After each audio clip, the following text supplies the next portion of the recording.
Hey y'all, so today I am going to be glittering the DuckTales Pops. They are Huey, Dewey, and Louie. I only recorded myself doing Dewey because, all three of them are the same.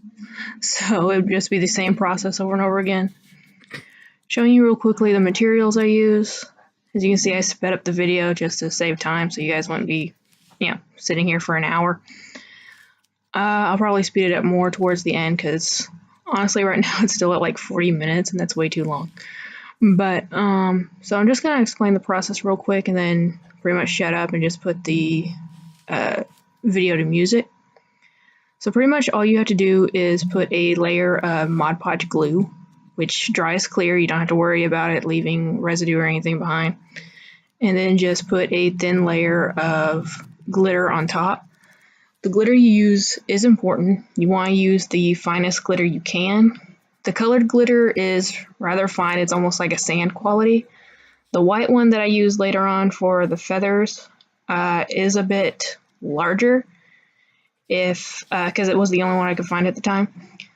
But if you are using, larger shaped glitter, the light colors are better than darker colors. They blend in a little bit more. At least that's what I found. After you do a section, I only do a section at a time. Like you can see now I'm only doing Dewey's cap. So I'm only doing one section at a time. You don't want the glue to start drying. So just do a little bit at a time.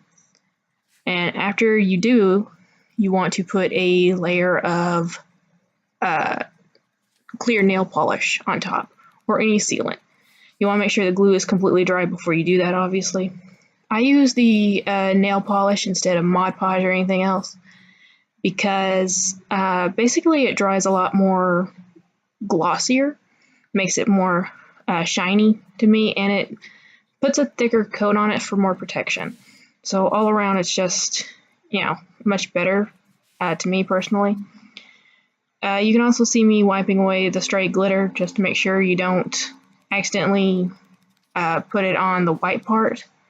Put the Mod Podge on the white part and then put the glitter on. You just want to keep wiping it off, making sure that, everything stays as clean as possible.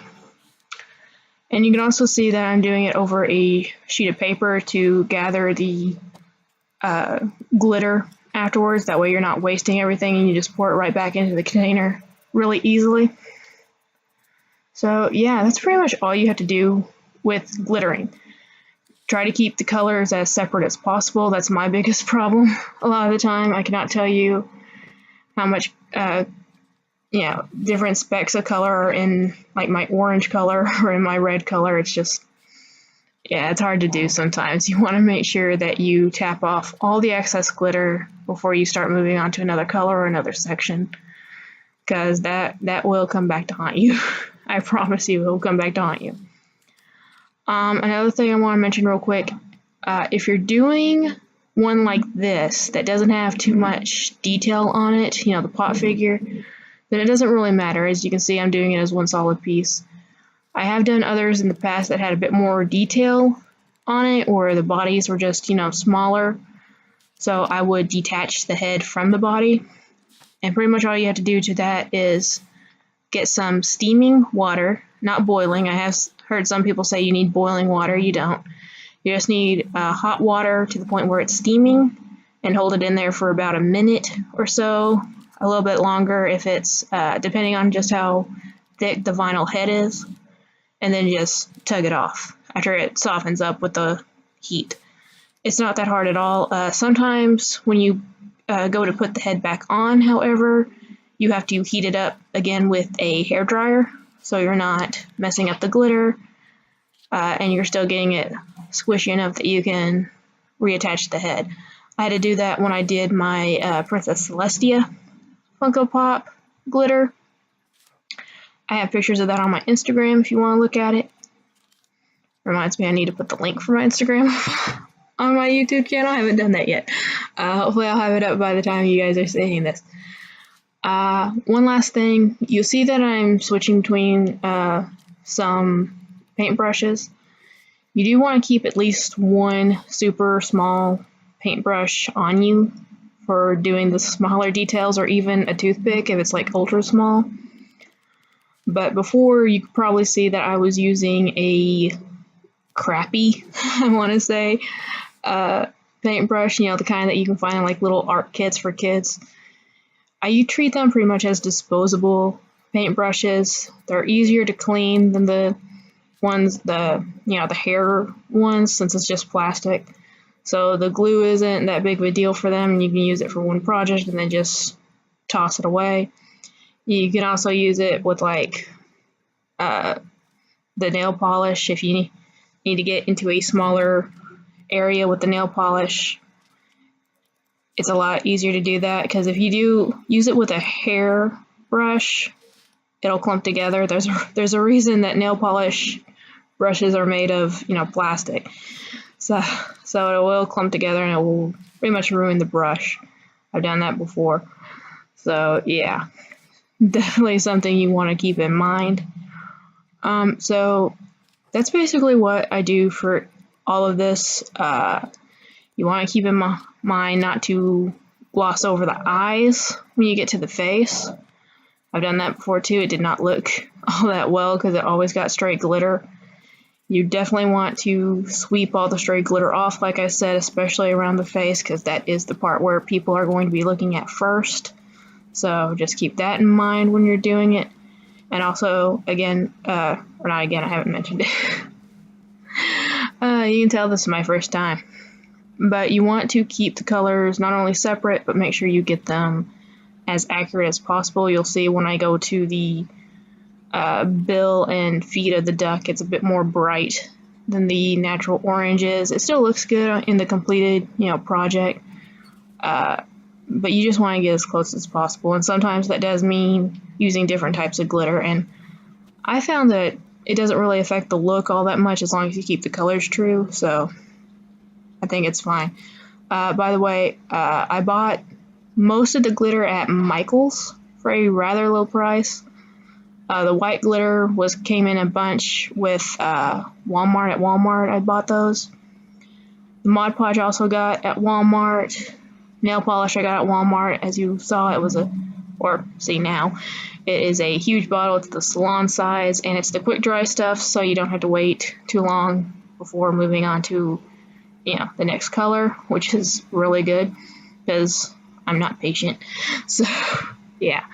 And you can also buy those disposable brushes, the plastic ones, very, very cheaply, like, I don't know, $25 for $1 or something at Walmart. And you saw just now that I was wiping some of the glitter off on my paper. You just want to do that as often as possible, because you will get glitter in the nail polish. It will sink to the bottom, so it won't really, mess you up too bad as long as you don't shake it too much. It's clear nail polish, you don't need to shake it. But yeah, just try and keep it as clean as possible though, just to, make sure. And oh yeah, one more thing. If you're at this step and you're putting the clear nail polish on a certain area, you might start to realize that you missed a spot, like a spot doesn't have glitter on it. Instead of getting the Mod Podge back out, what I do, I put a dab of the nail polish on, and then I put a sprinkle, just a little bit of glitter on top. Like I said, in the bottle, the glitter will sink to the bottom of the bottle. It'll do the same thing on the pop. It'll just sink into the puddle of nail polish that you created and seal over. So it's a lot easier to do. I would still recommend doing the Mod Podge in the beginning just because it's easier to control, basically. It's a lot thinner, so it's just easier to brush on and stuff. And easier to get into all the little small pieces, small details if you need them. So yeah, that's pretty much all you have to do to glitter a pop. Just, again, use fine glitter, be as thorough as possible, go back and fix your mistakes as you find them, try and separate the color as much as possible, and have fun with it. That's all you have to do. And by the end of this project, I just want to make it clear to you guys, I'm still a noob at this. I've done a handful of these things already, and they all turn out okay. I am still learning. I'm nowhere near as good as like Queen Bee Customs or the Bearded Pop Hunter's wife. So I'm still learning, but I think my pops are coming out pretty good. I hope that these tips will help anyone who's wanting to do it. Yeah, that's pretty much all there is to it.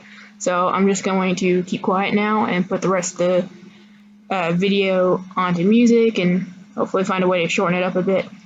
You will find at the end of this video Dewey on a turntable of sorts, and you can see 360 how it looks along with his brothers Huey and Louie. So please, before I shut up, please like, comment, subscribe, all that good YouTube stuff, and I will see y'all later. Enjoy.